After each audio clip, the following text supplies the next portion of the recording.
শুক্তোর আলু পেঁপে আর ডাঁটাটাকে সিদ্ধ করে নিয়েছি, মানে একদম সেদ্ধ না, মানে হালকা সেদ্ধ। আর এখানে দেখো বড়ি, বরবটি, বেগুন, উচ্ছে, কাঁচকলা এগুলো ভেজে নিয়েছি। দেখো বন্ধুরা, আমার শুক্তোর রেসিপি পুরো কমপ্লিট হয়ে গেল।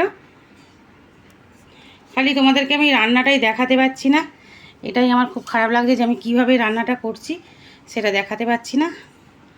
এই দেখো,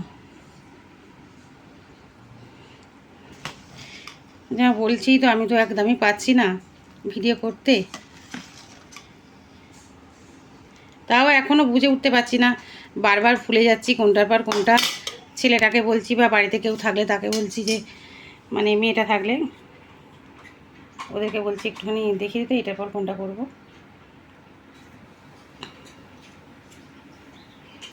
টাটা বন্ধুরা, রাখলাম। সবাই ভালো থেকো, আর কমেন্ট করো যে আমার শুক্তো রেসিপি তোমাদের কেমন লেগেছে।